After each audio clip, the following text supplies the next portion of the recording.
Ang swerte natin sa panahon ngayon, halos lahat ay within reach. Lalo sa mga pagkain. Kahit sa ang kanto lumingon, meron at merong masarap na ino-offer. Mamili na lang tayo depende sa cravings, trip, budget at panlasa.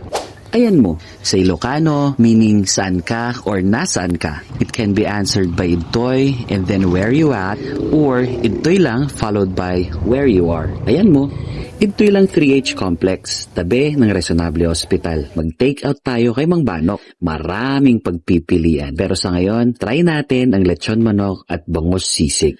On-set, kitang-kita mo na ang serving. Yung lagayan ko ngayon ay 1600 ml. Yung regular chicken lang yan. Paano na lang yung jumbo?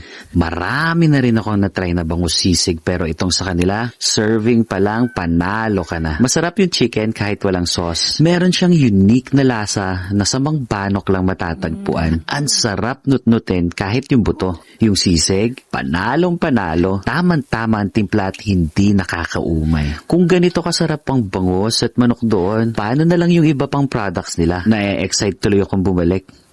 Kain!